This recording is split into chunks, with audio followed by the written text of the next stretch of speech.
وہ ایسا تھا جس کے دنیا میں آنے سے پہلے اس کے باپ نے خود کو دنیا میں چھپا لیا تھا، اور مارگریٹ آخر تک یہ نہ جان سکی کہ جو گم ہو جاتے ہیں ڈھونڈا انہیں جاتا ہے، جو خود کو چھپا لیں انہیں ڈھونڈ نکالنا تذلیل بلکہ گناہ عظیم۔ ایسے گناہوں سے خود کو بچانا چاہیے۔ تو ایسے چھپ چکے مرد کی واپسی کے قصے، کہانیاں اب بس ہوئی تھیں، دروازے پر ٹکی نگاہیں تمام ہوئی۔ اب وہ مارگریٹ نامی عورت صبح اٹھتی، اپنی آنکھوں کی سرخی کو میک اپ کی تہہ میں چھپاتی، پھر بھی بدہیت ہی لگتی، 2 گھونٹ کافی ہچکیوں کی مانند حلق سے اتارتی، جلتے کچے گوشت کی بو کی تہوں میں مدفون اداکارہ مسکراہٹ کو نکالتی اور اسے اسکول کے لیے تیار کر کے اس کا ہاتھ پکڑے سڑک پر ایسے چلتی جیسے اپنا ہی تابوت اٹھائے اپنی قبر کی طرف جا رہی ہو۔ اپنی ماں کے زیر سایہ وہ بھی ایسے ہی چلا کرتا جیسے اپنی ہی قبر کی قبر کشائی کے لیے جا رہا ہو، خود کو تابوت میں لٹانے، خاموشی سے، طے شدگی سے۔ 2 انسان اپنے ہی پیروں پر چل کر اپنی قبر کی طرف کیسے جایا کرتے ہیں، مارگریٹ اور اس کے بیٹے کو دیکھ کر جانا جا سکتا تھا۔ پھر وہ اسے اسکول سے گھر لاتی، اسے ایک سینڈوچ بنا کر دیتی، گھر کو لاک کر کے چلی جاتی اور رات کو آتی۔ اس وقت تک وہ کھڑکی میں کھڑا اس کا انتظار ہی کرتا رہتا۔ سینڈوچ ویسے کا ویسے ہی رکھا ہوتا، کھانا بھوک لگنے پر کھایا جاتا تھا اور اس کی بھوک مارگریٹ کی صورت دیکھتے ہی مر جاتی۔ وہ دعا کرنا نہیں جانتا تھا، اس لیے سوچا کرتا تھا کہ کاش اس کی ماں سے ایسی گندی بدبو نہ آیا کرے، کاش وہ اس بو سے چھٹکارا پا لے، کیسے بھی کر کے۔ اس کے باپ کی واپسی کے قصے جو اسے سنایا کرتی تھی اب تمام ہوئے، لیکن پرانی تصویروں کو دیکھنا اس نے بند نہیں کیا تھا۔ وہ ایک تصویر کو جس میں وہ جھیل کے پانی میں پیر ڈبوئے بیٹھا تھا اور گردن موڑے مسکرا رہا تھا، جگمگ کرتی آنکھوں کو لیے عرب کا شہزادہ لگ رہا تھا۔ اس کے چہرے کے ساتھ لگا کر دیکھا کرتی اور دیر تک دیکھا کرتی۔ ہاں تم میرے جیسے ہو، وہ خوش ہوتی اور گہرے سایوں میں گر جاتی۔ پتہ نہیں وہ کس کس بات پر خوش ہو سکتی تھی۔ کچھ عرصہ پہلے وہ یہی سب کر کے کہا کرتی تھی، دیکھو تو تم تو بالکل اپنے پاپا جیسے ہو۔ پھر وہ اپنی نہ آنکھیں صاف کر لیتی، تمہارے پاپا تمہیں دیکھ کر بہت خوش ہوں گے، تم ان جیسے ہو۔ میں خوش ہوں اس پر۔ ہاں تم میرے جیسے ہو، کامل وہ ہر رات کیا کرتی، جیسے اسے ہر دن یہ ڈر ہو کہ کہیں وہ اس تصویر جیسا تو نہیں ہو رہا، اس شخص جیسا ہی۔ اسے اپنی زندگی کا آخری مرد اپنی زندگی کے پہلے مرد جیسا نہیں چاہیے تھا اب۔ تم مجھے چھوڑ تو نہیں جاؤ گے نا؟ وہ اس سے پوچھتی نہیں تھی، بس بڑبڑاتی تھی۔ اسے معلوم بھی نہیں تھا کہ چھوڑ جانا کسے کہتے ہیں۔ جن دنوں اس کی طبیعت زیادہ خراب ہونے لگی تھی ان دنوں وہ رات رات بھر بڑبڑاتی رہتی۔ اس کی بڑبڑاہٹ عجیب ہوتی، جیسے ہچکیاں لیتی ہو، مدفن ہچکیاں، یا خود کو ایسی عدالت میں کھڑا کیے ہو جہاں ملزم بھی وہی ہو اور مجرم بھی، جرم بھی اس کا ہو اور سزا بھی اسے ہی سنائی جانے والی ہو۔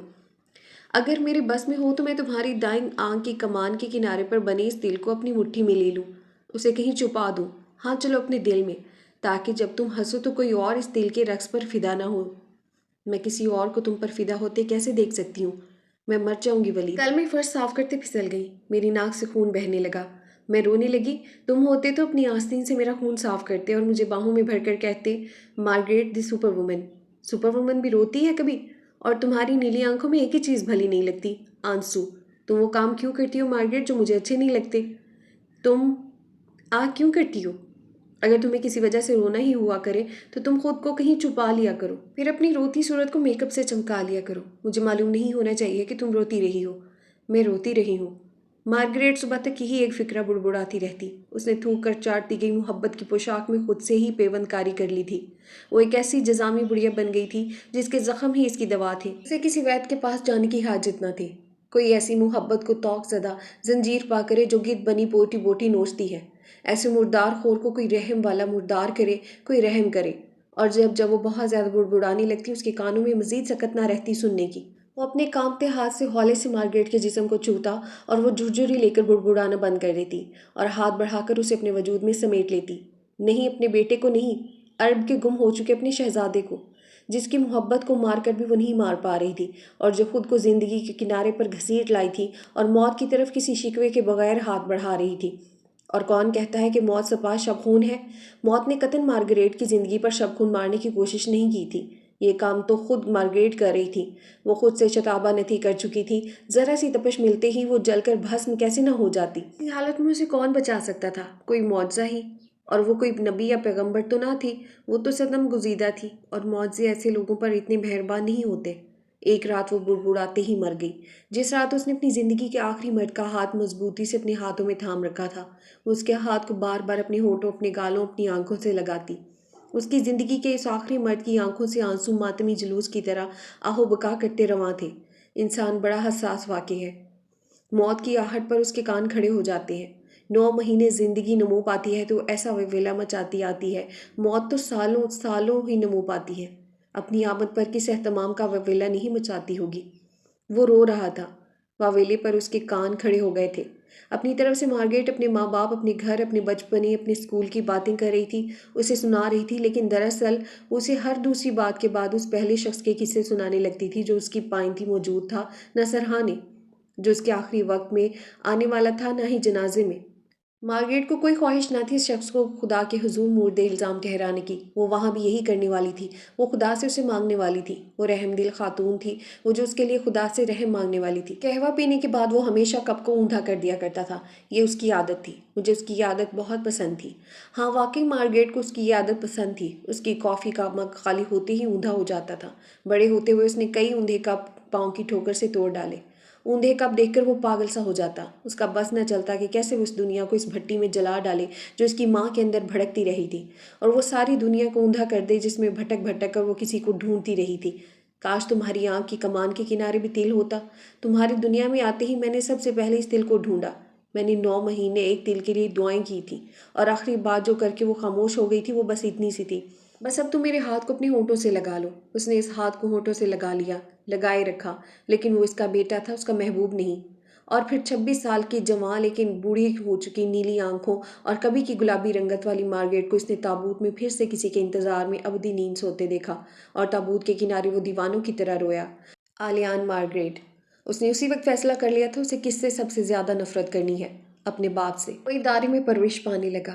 کچھ عرصے بعد اسے بتایا گیا ایک خاتون نے اسے گود لے لیا ہے اور وہ ان کے گھر ان سے ملنے جا سکتا ہے۔ اسے ایک رات اس خاتون کے گھر چھوڑ دیا گیا۔ وہ خاتون ماما مہر تھیں، انہوں نے اسے دیکھتے ہی اس کے دونوں ہتھیلیوں کو ہونٹوں سے لگایا اور اپنی آنکھوں پر رکھ لیا۔ مارگریٹ، انہوں نے ہولے سے سرگوشی کی، ان کی گود میں رات بھر بیٹھا رہا اور وہیں سو گیا۔ یہ ان دونوں کی پہلی ملاقات تھی۔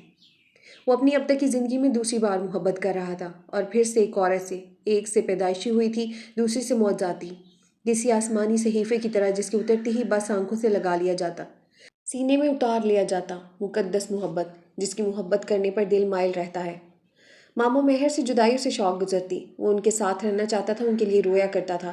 وہ ایک نئی عورت سے مل رہا تھا جس کی آنکھیں گہرے پانیوں میں ڈوبی نہیں رہتی تھیں، جن میں آس تھی نہ انتظار، اور یہ خاتون بڑبڑایا بھی نہیں کرتی تھی، رویا کرتی تھی، نہ ہی اس کی تھوڑی اٹھا کر اس کی آنکھوں کو گھنٹوں تکا کرتی تھی، اور ان کے سینے سے لگے سے انسانی گوشت کے جلنے کی بو بھی نہیں آیا کرتی تھی۔ کیسی خاتون تھیں وہ بالکل مارگریٹ جیسی نہیں تھیں۔ جس رات اس کے سینے سے لگ کر سونے لگتا، اس انتظار میں رہتا کہ کب وہ کسی چیز کی بھریں گی، کسی کو پکاریں گی۔ ہاں وہ بہت محبت سے اپنے شوہر، اپنے والدین کا ذکر کیا کرتی، یا اسے کہانیاں سنایا کرتی جن میں پریاں ہوتیں، ان کے کھیل تماشے شرارتیں ہوتی، لیکن کوئی اختتام نہ ہوتا، نہ دکھ، نہ رونا، نہ رلانا۔ وہ قصہ گو نہیں تھیں کیونکہ وہ محبت گو تھیں۔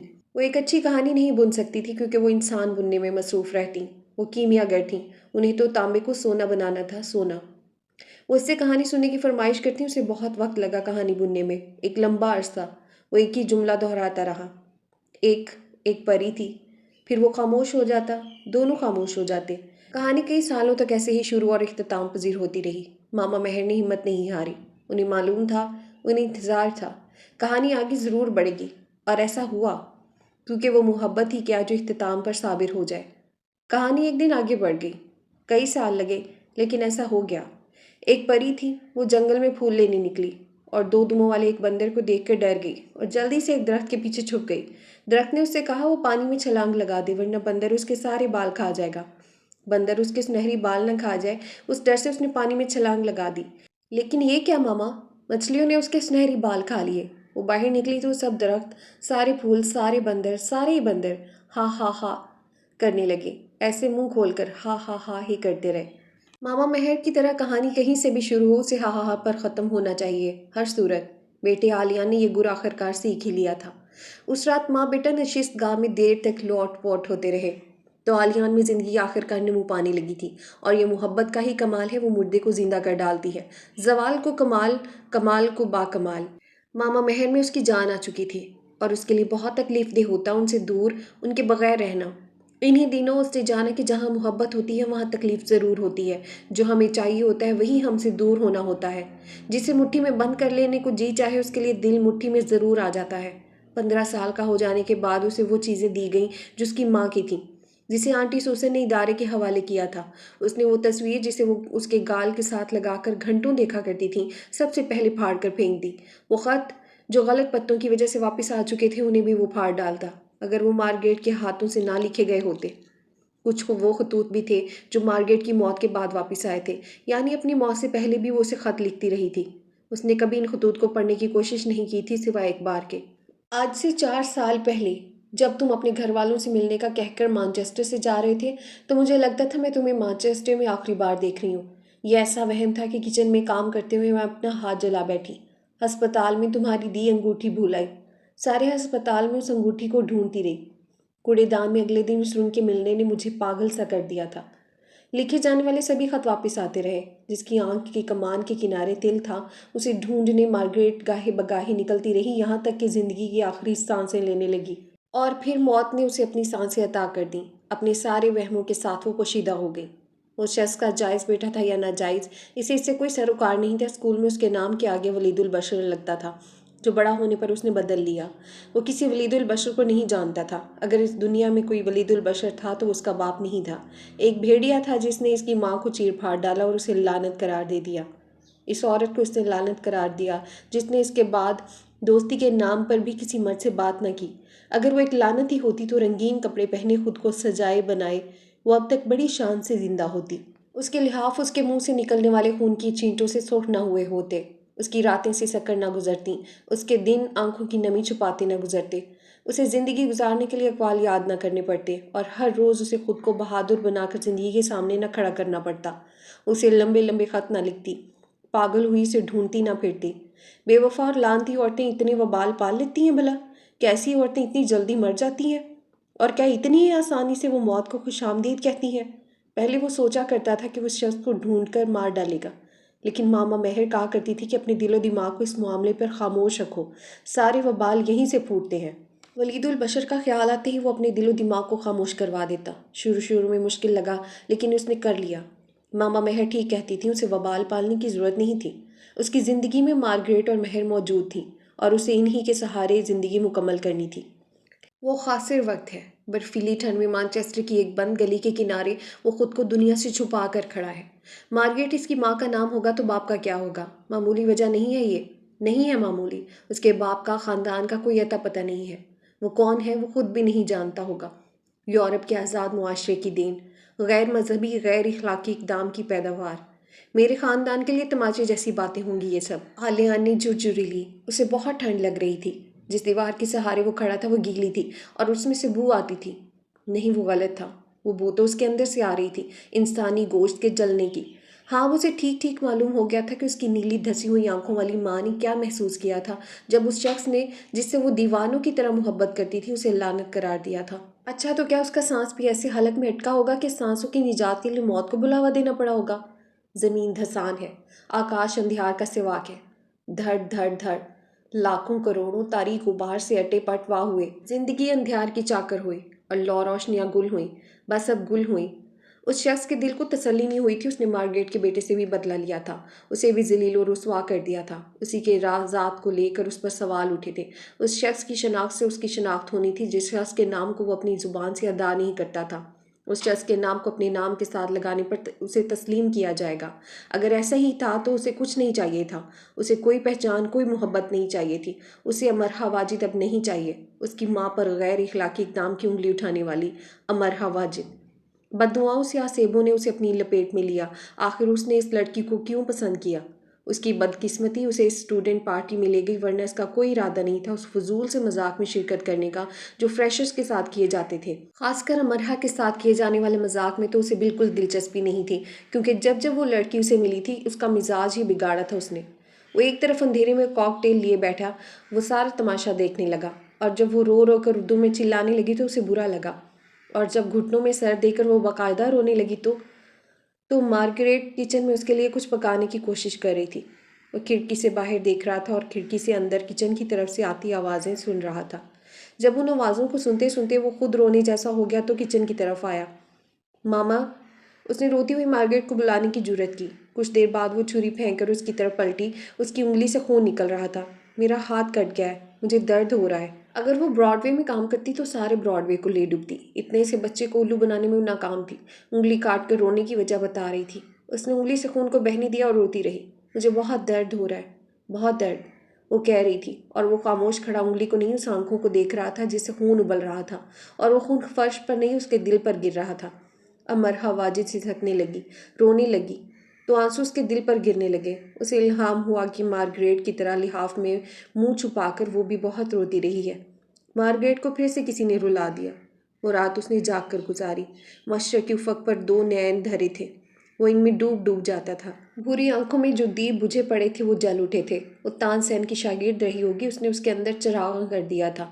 وہ حیات کا دہانہ تھی، وہ اسے زندہ کر رہی تھی. وہ مشرقی ساحرہ تھی، بس میں کر لینا وہ سیکھ کر آئی تھی. اور وہ بنفشیں بھی تھیں، وہ اس کے زخم منتمل کرنے آئی تھی. اسے لڑکیوں میں صرف اتنی دلچسپی تھی جسے کورل کو چڑ ہو سکے. وہ کورل کی ہر گرل فرینڈ کو لے اٹھتا. کورل کے ساتھ یہ سب چلتا رہتا تھا. پھر اس نے ایک ایسی لڑکی میں دلچسپی کیوں لی جس نے اتنی حقارت سے وہی سارے الفاظ اس کے منہ پر دے مارے تھے جو کبھی ڈنمارک میں اس کی ماں کے منہ پر مارے گئے تھے. وہ خود اپنے باپ کے لیے بھی اتنا ہی برا تھا جتنا اب مرحا واجد کے لیے. اس نے استہزائیہ ہنس کر سوچا، ایک ہی نسل کے 2 انسان کا ایک جیسا نصیب. دونوں کو محبت ہوئی، دونوں کو ہی دھتکار ملی، دونوں کو لعنت قرار دے دیا گیا. 2 انسانوں کے نصیب میں اتنی مماثلت، وہ واقعی بہت بد نصیب تھا. ایک کا انجام دوسرے کا آئندہ لکھ دیا گیا تھا. اب مرحا واجد کو اس کی ماں سے زیادہ اس کے باپ کی فکر تھی جس کی غلیظ تصویر کو اس نے پھاڑ کر پھینک دیا تھا. وہ انگلی سے اشارہ کر رہی تھی کہ وہ کون تھا. وہ آلیان مارگریٹ تھا. اور اسے کیا ہونا چاہیے تھا؟ اگر آلیان نام اسے اس کی ماں نے نہ دیا ہوتا تو وہ یہ بھی بدل دیتا. اسٹوڈنٹ پارٹی کے بعد اس نے خود کو اسے دیکھتے پایا. وہ اس کے ڈپارٹمنٹ تک جاتا، اپنے لمبے دوپٹے کو اچھالتی، یونیورسٹی کے در و دیوار کو ایسے دیکھتی جیسے نئے جہان میں آ چکی ہو.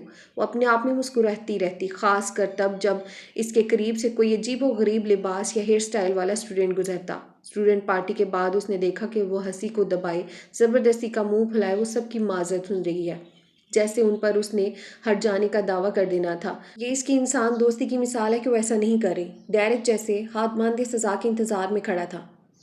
وہ کسی خوار بادشاہ کی اکلوتی بیٹی بنی ایسے ظاہر کر رہی تھی جیسے کہہ رہی ہو بس اب تمہیں بھوکے شیر کے آگے ضرور ڈالا جائے. وہ اکثر آکسفورڈ روڈ پر اس کے پیچھے جاتا. اس کا دوپٹہ اس کے لیے ایک مسئلہ تھا. اسے اتنے بڑے بڑے دوپٹے لینے کا شوق بھی تھا اور انہیں سنبھالنا بھی نہیں آتا تھا. شاید وہ سارے مانچسٹر کو یہ بتانا چاہتی تھی کہ وہ صرف اکیلی مشرق کی پہچان ہے. جی ہاں، وہ اکیلی.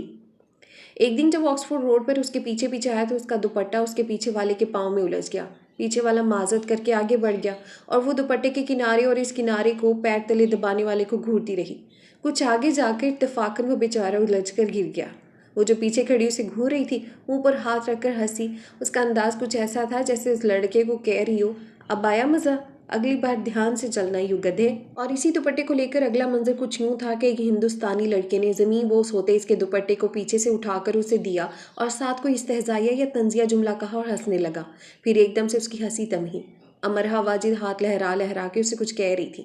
ہندوستان پاکستان کی ناچاکی کا ایک چھوٹا سا منظر. بات شاید دوپٹے سے شروع ہوتی، اسلام آباد اور دلی تک جا پہنچی تھی. اور اس سے اگلا منظر کچھ ایسا تھا کہ یونی کے باغ میں لگے ایک پودے کے ساتھ اس کا دوپٹہ اٹک گیا. وہ ذرا آگے چلنے لگی، دوپٹے کے کھچاؤ سے اسے پیچھے ہٹنا پڑا اور ایسا کرتے وہ اپنے پیچھے آنے والی لڑکی سے ٹکرا گئی. ٹکر سے اس بیچاری کی عینت ٹوٹ کر گر گئی جو اس نے کچھ دیر کے لیے سر پر بالوں میں لگائی تھی. ظاہر ہے وہ بیچاری صبر کے گھونٹ پی کر رہ گئی. مرحا واجد ہوتی تو دھاڑے مار مار کر روتی. اسٹوڈنٹ کی ہمہ وقت کی خالی جیبوں پر ایسے نقصانات کسی ہائیڈروجن بم کی طرح پھٹتے ہیں، اور وہ تو پھر اس کا نظر کا چشمہ تھا، کتابوں سے زیادہ اہم، ضروری. آلیان کو اس سے بات کرنے سے زیادہ اس کے پیچھے پیچھے رہنا دلچسپ اور خوش کن لگتا. وہ اپنی کلاسز سے فارغ ہوتے ہی اس کے پیچھے پیچھے ہوتا. اتنے سالوں کی اچھی تعلیمی کارکردگی میں وہ اتنی بے قاعدگی کا متحمل تو ہو ہی سکتا تھا. ایک دن اس کے کلاس فیلوز نے اسے پروفیسر ڈیرل کے آفس بھیج دیا. یہ وہی کلاس فیلوز تھے جو پروفیسر ڈیرل کو جانتے تھے اور مرحا کو بھی. پروفیسر سے واٹ ہی ایسے پوچھا کرتے جیسے کہہ رہے ہوں کیا، یعنی کہ کیا ہے، کیا، اب بولو نا، بولتے نہیں. اسے ورڈ کو سن کر سامنے پیش ہونے والا کتنے ہی ضروری کام لے کر آیا ہو یہی سوچتا کہ آخر کیا ضرورت تھی اتنے معمولی سے کام لے کر پروفیسر کو تنگ کرنے کی ہے. وہ دونوں ہاتھوں کو میز پر رکھتے اور مریخ پر چاندی جیسی سنجیدگی لیے ایسے دیکھتے جیسے کہتے ہو تمہاری یہ جرت کہ تم یہاں تک آئے، لاؤ دکھاؤ کیا مسئلہ ہے. آئے ہیں بڑے پڑھنے، نیوٹن بننے، باتوں سے فرصت نہیں اور آ جاتے ہیں پروفیسر کو تنگ کرنے ہیں. اور پھر وہ اس پیش ہونے والے نیوٹن سے وہ سوال کرتے کہ اس بیچارے یا بیچاری کو رندے گلے کے ساتھ معذرت کر کے اٹھنا پڑتا۔ نالائق، اپنی پشت پر یہ سرگوشی بھی سننا پڑتی۔ رندے گلے کے ساتھ اور نالائق کا لقب لے کر جب وہ پروفیسر ڈیرل کے آفس سے باہر آئی تو اسے بھیجنے والے اس کے کلاس فیلوز کوریڈور میں لوٹ پوٹ ہونے لگے۔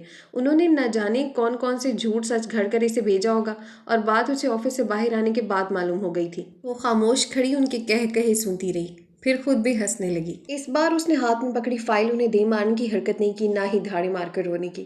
وہ مانچسٹر کے رنگ میں رنگ رہی تھی، پہلے کی نسبت وہ خوش نظر آتی تھی۔ آلیان کو لگنے لگا تھا کہ وہ کسی ونڈر لینڈ میں آ گیا ہے، یعنی صرف ایک لڑکی کے مانچسٹر آ جانے سے سارا مانچسٹر ہی ونڈر لینڈ میں بدل چکا تھا۔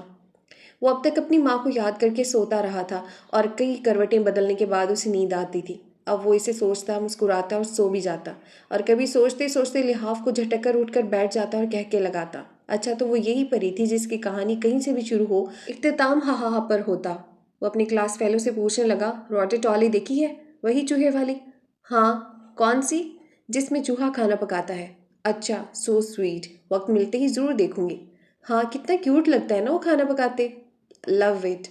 کوئی بھی اس کی طرح نہ کرتا، ناک نہ چڑھاتا۔ ہاں ٹھیک تھا وہ مشرق سے آیا بھید تھی جسے وہ بوجھ رہا تھا۔ مشرق، اسے مشرق سے کوئی بیر نہیں تھا، لیکن مشرق اسے لے ڈوبا۔ ہندوستان کو لے کر وہ صرف ایک شہر بنارس جانا چاہتا تھا، وہ بھی جب وقت ملتا۔ اسے وہاں جانے کی کوئی جلدی نہیں تھی، ہندوستان کی سیاحت کے لیے بس یہیں تک تھی، اسے کہیں اور نہیں جانا تھا۔ لیکن امرہ سے ملنے کے بعد اب اسے لاہور جانا تھا۔ وہ دیکھنا چاہتا تھا کہ کیا سب لڑکیاں ایسے ہی دوپٹوں میں الجھتی ہیں، بری بات پر ناک چڑھا کر اخ کرتی ہیں اور چھوٹی چھوٹی باتوں پر آنکھیں نم کر لیتی ہیں؟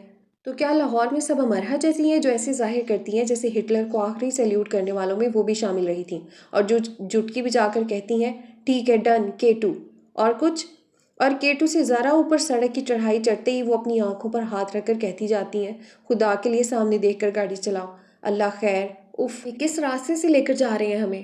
کوئی اور اچھے والا سیدھا سادہ سا راستہ نہیں ہے بیس کیمپ جانے کے لیے؟ نہیں مجھے ڈر نہیں لگ رہا، پھر بھی کوئی اور راستہ ہو تو اچھا ہے، سیدھا سادہ سا۔ جب وہ فارغ ہوتا تو وہ لاہور نما پڑتا رہتا، یعنی اپنے فارغ اوقات کار میں وہ لاہور میں رہتا۔ وہ اتنا لاہور میں رہنے لگا کہ صبح آنکھ کھلتے ہی اسے خود کو یاد کروانا پڑتا کہ وہ ایس ٹی اینسلم ہال میں ہے، کینٹیا مال میں نہیں۔ وہ روز پاکستانی اخبار بھی ضرور پڑھتا کہ لاہور میں کیا کیا ہو رہا ہے، لاہور میں کچھ بدل تو نہیں گیا، کہ وہ جو صوبائی حکومت نے مال پر بگی اور ڈاچی چلانے کی شروعات کی تھی وہ ختم تو نہیں ہو گئی؟ وہ بازار جنہیں زبردستی 2 بجے بند کرایا جاتا ہے وہ حکومت کے احتاب سے بند ہی تو نہیں ہو گئے؟ اور اس بجلی کا کیا بنا؟ کیا کچھ پیش رفت ہوئی؟ اس نے لوڈ شیڈنگ کے بارے میں اتنا پڑھا کہ اس نے امرہ سے پوچھ ہی لیا، کیا واقعی پاکستان بجلی کو لے کر اتنے بڑی کرائسس سے گزر آئے؟ اس کا رنگ فاقسا ہو گیا۔ نہیں، پر تم کیوں پوچھ رہے ہو؟ نہیں، وہ اس کے نہیں پر دنگ تھا، ہر روز وہ بجلی کو لے کر خبریں پڑھتا تھا۔ ایسے ہی وہ میرا ہال میٹ بتا رہا تھا۔ اس نے جھوٹ بولا کہ سچ پر اسے بتانا پڑتا وہ کیوں لاہور کو اتنا کھنگالتا پھرتا ہے، اور آج کل وہ لاہور کی فکر لاہوریوں سے زیادہ کیوں کر رہا ہے؟ کیا بتا رہا تھا؟ کوئی پاکستانی ہی تھا یا ہندوستانی؟ اس نے بمشکل اپنا غصہ ضبط کیا۔ آلیان کے لیے حیران کن منظر تھا یہی کہ وہاں بجلی کا مسئلہ؟ وہاں کوئی مسئلہ نہیں ہے بجلی کا، سب ٹھیک ہے جیسے یہاں سب ٹھیک ہے۔ کیوں ہوگا وہاں کوئی مسئلہ؟ اسے یقیناً اس ہاسٹل فیلوز پر غصہ آ رہا تھا۔ آلیان دنگ اس کی شکل دیکھ رہا تھا۔ اپنے ملک کی عزت کو لے کر وہ اتنی حساس تھی کہ غیر ملکی کے سامنے کسی بھی اندرونی مسئلے کو لے کر بات نہیں کرنا چاہتی تھی، یعنی یہ ان کے گھر کا معاملہ تھا، غیر ملکی دور رہیں اس سے۔ میں نے خبریں سنی ہیں BBC پر، احتجاج دیکھے ہیں، کبھی کبھار بجلی کا چھوٹا بڑا مسئلہ ہو جاتا ہے تو بس تھوڑے سے لوگ احتجاج کر لیتے ہیں، بس ایسے ہی۔ امرہ ایک باکمال پاکستانی تھی، 7 سالوں کے خون کے آنسو رلانے والی لوڈ شیڈنگ کو وہ چھوٹا بڑا کبھی کبھار کا مسئلہ کہہ رہی تھی۔ وابڈا والوں کی مشترکہ سلیوٹ پر اس کا قومی حق تھا، 7 توپوں کی سلامی پر بھی۔ کبھی کبھار کے مسئلے پر لوگ ایسے احتجاج کرتے ہیں۔ انہوں نے حکومتی آفس کو آگ لگا دی تھی۔ تم نے کوئی غلط خبر دیکھ لی ہے، ایسا نہیں ہوگا۔ آگ کیوں لگائے گا بھلا کوئی؟ سب ٹھیک رہتا ہے لاہور میں، پاکستان میں، بہت پیارا ملک ہے ہمارا، ہمیں وہاں کوئی مسئلہ کوئی مشکل نہیں ہے۔ ہاں یقیناً بہت پیارا ملک ہوگا، جس ملک کے رہنے والی اس کی اس خامی کو زیر بحث نہیں لا رہی، جس کے خلاف ایک بات نہیں سننا چاہتی، وہ ملک کتنا پیارا ہوگا، وہ امرہ سے زیادہ پیارا ہوگا نا۔ آلیان کو اس کی یہ حساسیت اتنی اچھی لگی کہ اس نے پاکستان کو لے کر وہ خبریں پڑھنی بند کر دیں جن میں کسی مسئلے کی نشاندہی ہوتی۔ لاہور میں سب ٹھیک ہے جیسے مانچسٹر میں سب ٹھیک ہے، تو امرہ کا لاہور اس کا ہو گیا تھا، جیسے آلیان کا مانچسٹر امرہ کا ہو چکا تھا۔ ایسے ہی فاصلے کم ہو جاتے ہیں۔